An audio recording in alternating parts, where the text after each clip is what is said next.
Assalamualaikum. Waalaikumsalam. Awas dulu ada handphone. Gimana kabar kalian semua hari ini? Baik, Bu. Oke, alhamdulillah. Sebelum mulai pembelajaran hari ini, alangkah baiknya kita pimpin dengan berdoa ya. Karena kan ketua kelasnya siapa? Baik, Bu. Iya boleh Anda. Sebelum kita belajar, marilah kita berdoa. Berdoa dimulai. Berdoa selesai. Beri salam. Selamat pagi, Bu. Selamat pagi semua. Di sini Ibu absen dulu ya untuk mengisi daftar hadir. Oke, yang pertama ada Frida. Hadir Ibu. Renata. Hadir Ibu. Faiza. Hadir Ibu. Rangga. Baik, Bu. Haris. Hadir, Bu. Nova. Anissa. Hadir, Bu. Diana. Hadir. Reza. Saya. Oke, temennya ada yang nggak hadir ya, ini Akbar sama Hadi. Ada izin ke kalian nggak? Enggak, Bu. Enggak, Bu. Enggak. Jadi kita langsung aja ya, untuk pembelajaran hari ini itu masih mengenai permasalahan yang disebabkan oleh posisi strategis Indonesia. Nah, kira-kira masih ada yang ingat gak sih apa itu letak strategis Indonesia? Saya, Bu. Ya, bisa boleh. Jadi letak strategis itu merupakan pengkategorian dari suatu wilayah di mana wilayah tersebut berada di kawasan yang mendukung untuk mengembangkan berbagai aspek, Bu. Letak strategi ini dipengaruhi oleh letak astronomi, geografi, dan geologis dari negara itu sendiri, Bu. Ya, betul banget bisa. Nah, pastinya dari letak strategis Indonesia ini kan memiliki dampak. Nah, salah satunya itu adalah masalah yang sedang kalian kajikan, yaitu masalah konflik Natuna dan illegal fishing. Nah, masih ingat gak pertemuan sebelumnya ini kalian udah belajar apa aja? Saya sudah, Bu. Ya, boleh Renata. Minggu kemarin pembelajarannya itu kami disuruh mencari data, Bu. Terus mengorganisasikan data, lalu menganalisis dari data yang sudah ditemukan mengenai konflik yang terjadi di Natuna dan illegal fishing di Indonesia, Bu. Nah, betul sekali. Kalian kan kemarin sudah menentukan topik nih, mau menentukan masalah apa, terus juga udah belajar menentukan data, mencari data di sumber yang mana, dan juga sudah menganalisis. Nah, di pertemuan kali ini Ibu minta untuk setiap kelompok mempresentasikan hasil analisisnya ya. Nah, untuk kelompok 1 udah siap belum buat maju? Sudah. Oke, boleh langsung maju saja. Semangat banget. Iya, harus semangat.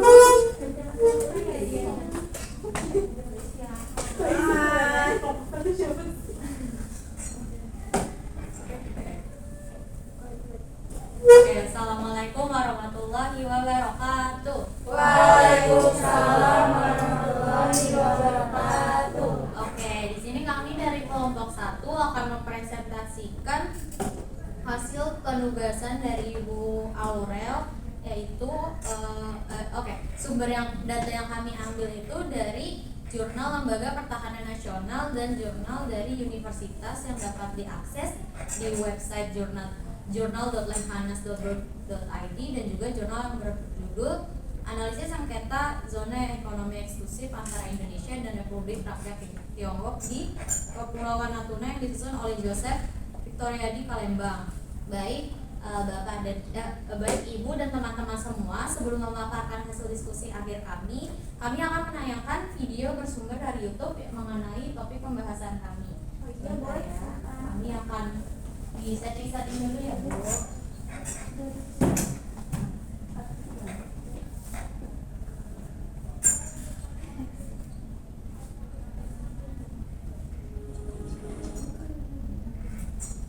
Silakan disimak.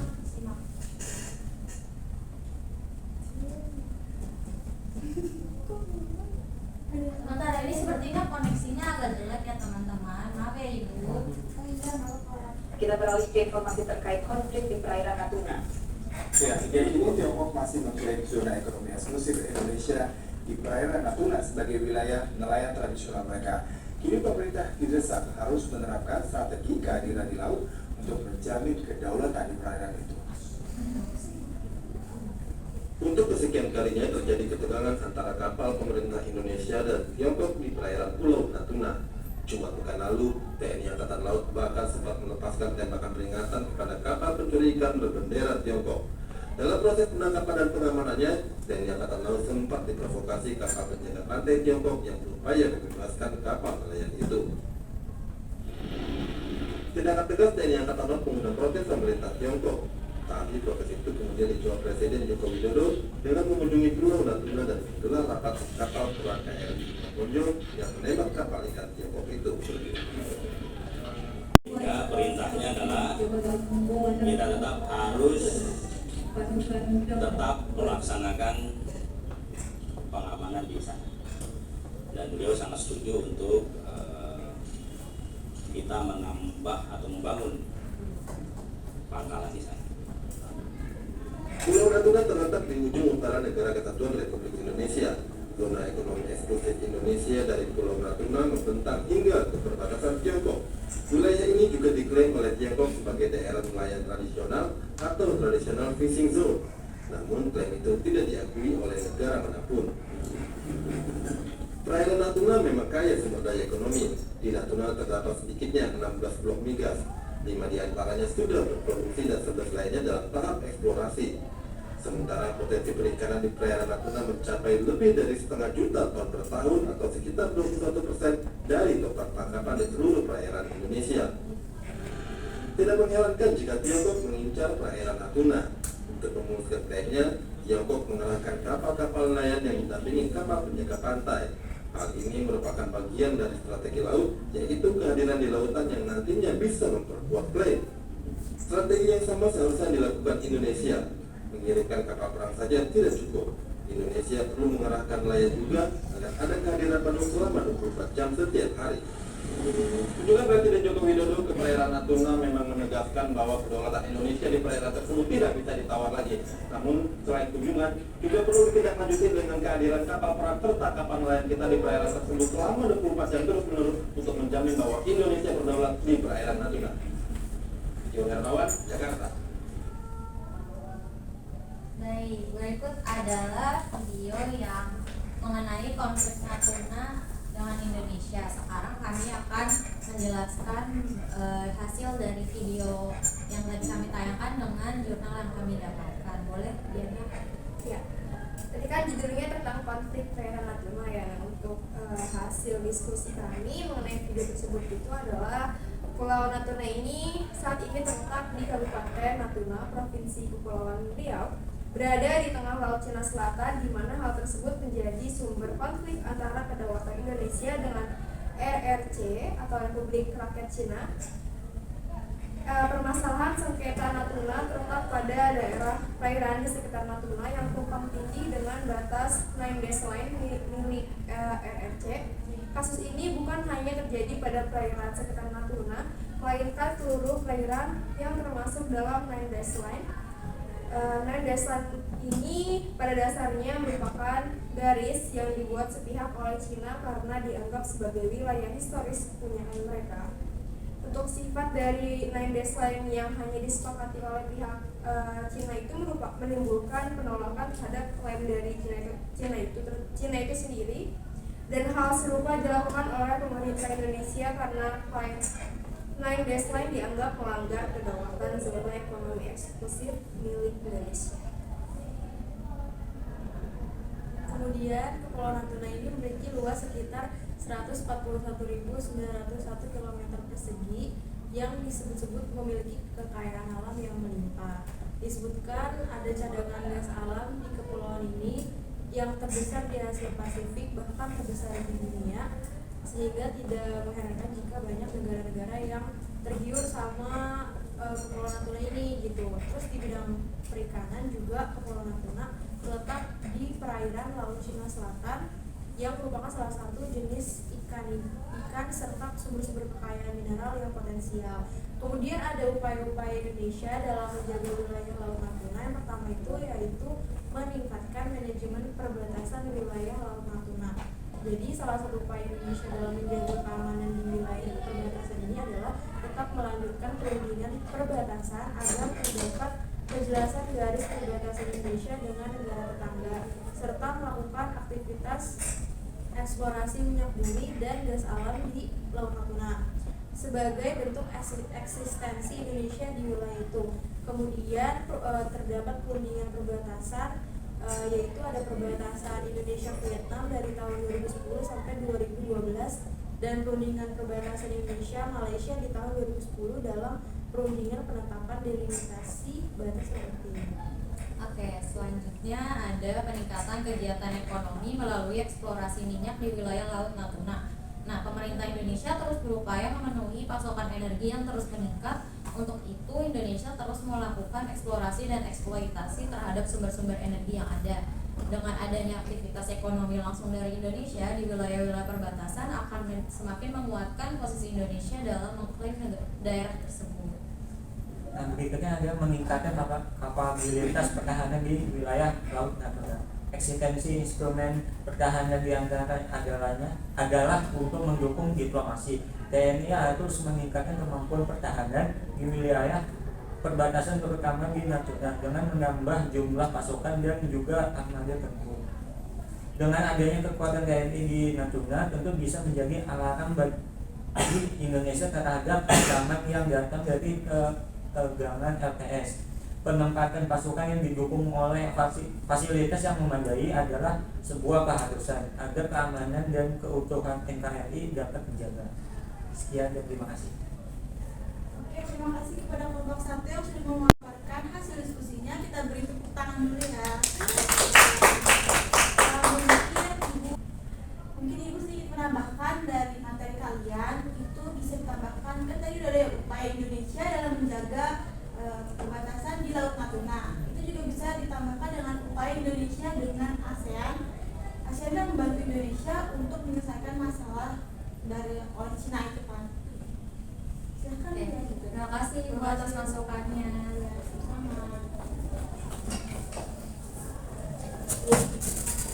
Selanjutnya kelompok 2 boleh maju.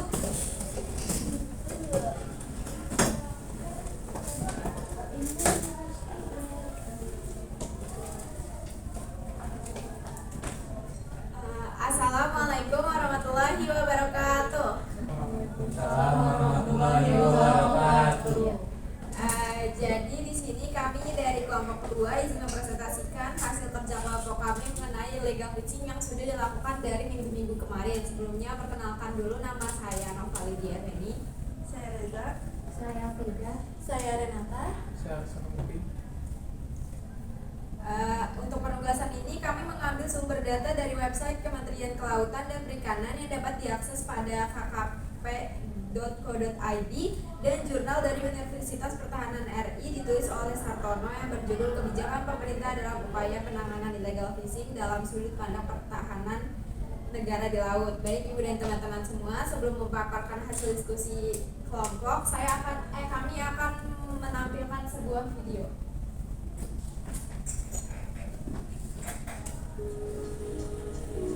Disimak ya teman-teman.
Sumber Daya Kelautan dan Perikanan terus melakukan patroli di wilayah-wilayah yang berpotensi adanya pelanggaran illegal fishing.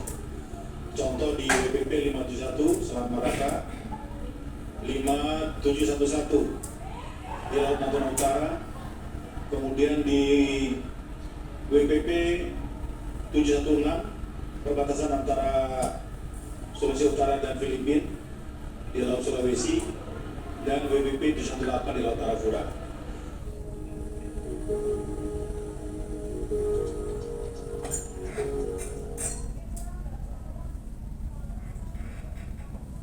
Nah, jadi itu tadi adalah proses-proses penangkapan. Terus ada juga dijelasin bahwa di situ tuh ada pengaman-pengamannya, terus dibagi-bagi menjadi beberapa pengamanannya. Jadi sebenarnya dari awal sekarang kita akan mempresentasikan hasil yang sudah kami dapatkan dari awal pelajaran ini dimulai, yaitu illegal fishing merupakan kegiatan penangkapan ikan yang tidak sah atau melanggar ketentuan peraturan perundang-undangan di bidang perikanan. Dari refleksi pada bulan Desember 2021, Kementerian Kelautan dan Perikanan atau KKP menunjukkan ketegasannya dalam menindak pelaku illegal fishing dan destructive fishing serta berbagai pelanggaran di bidang kelautan dan perikanan. Ketegasan tersebut ditunjukkan dari penangkapan 167 kapal pelaku illegal fishing, yang mana 96 pelaku merupakan destructive fishing, dan penanganan berbagai kasus di bidang pemanfaatan laut selama tahun 2021. Nah, selama tahun 2021 mereka telah menangkap 114 kapal ikan Indonesia yang melanggar ketentuan dan 53 kapal ikan asing yang mencuri ikan. Selain itu, mereka juga mengamankan 96 pelaku penangkapan ikan dengan cara yang merusak. Sedangkan pada data terbaru di bulan April, KKP telah menangkap 6 kapal illegal fishing di Laut Natuna dan Sulawesi.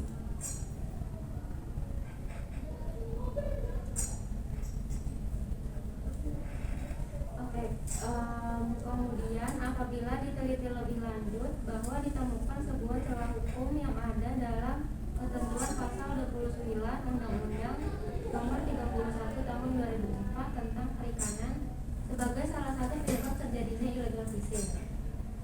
11 dalam ketentuan pasal 29 ayat 2 Undang-Undang Nomor 31 Tahun 2004 tentang Perikanan disebutkan bahwa orang atau badan hukum asing itu dapat masuk ke wilayah ZEE Indonesia untuk melakukan usaha penangkapan ikan berdasarkan persetujuan internasional atau ketentuan hukum internasional yang berlaku. Ketentuan pada pasal 29 ayat 2 Undang-Undang Nomor 31 Tahun 2004 ini seakan membuka jalan bagi nelayan atau badan hukum asing untuk masuk ke ZEE Indonesia, kemudian mengeksplorasi dan mengeksploitasi sumber daya laut di wilayah ZEE Indonesia. Selanjutnya ada faktor-faktor yang menyebabkan terjadinya illegal fishing. Yang pertama itu ada tingkat konsumsi ikan global yang semakin meningkat. Yang kedua itu ada sumber daya ikan di negara lain juga semakin berkurang. Yang ketiga itu ada armada perikanan nasional yang masih lemah. Yang keempat ada keterlibatan oknum aparat penegak hukum. Yang kelima ada lemahnya pengawasan aparat dan lemahnya penegakan hukum di laut Indonesia. Baik, selanjutnya adalah dampak kerugian yang diakibatkan oleh illegal fishing bagi Indonesia. Antara lain, yang pertama, merusak kelestarian ikan di laut Indonesia. Kedua, merugikan ekonomi negara secara nasional. Ketiga, kerusakan lingkungan. Dan yang terakhir, illegal fishing melanggar kedaulatan Indonesia. Saya kembalikan kepada Nova. Oke, itu saja presentasi yang dapat kami sampaikan. Kurang lebihnya mohon maaf. Wassalamualaikum warahmatullahi wabarakatuh. Waalaikumsalam warahmatullahi wabarakatuh. Jadi baik, terima kasih kepada kelompok 2 yang sudah memaparkan hasil presentasinya. Kita beri close dulu ya. Nah, untuk penjelasannya itu sudah cukup bagus, sudah baik, isinya juga sudah komplit. Cuman masih kurang di bagiannya tadi nyebutin hukum-hukum ya di Indonesia. Tapi kalian di sini tidak membahas mengenai hukum-hukum apa saja yang berlaku untuk illegal fishing di Indonesia. Nanti bisa ditambahkan ya. Ya, Bu. Terima kasih Bu atas masukannya. Sama.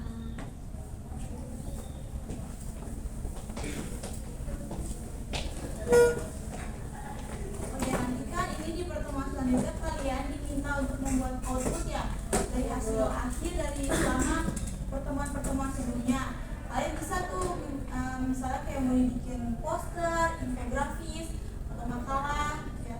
Nah, nanti juga jangan lupa kalian membuat makalah itu daftar pustakanya disantumin di paling belakang. Oke, sekian untuk materi pembelajaran hari ini. Kurang lebih mohon maaf yang sebesar-besarnya. Untuk ketua kelas boleh dipimpin doa. Sebelum kita mengakhiri pembelajaran hari ini, alangkah baiknya kita berdoa. Berdoa, mulai. Selesai. Memberi salam. Selamat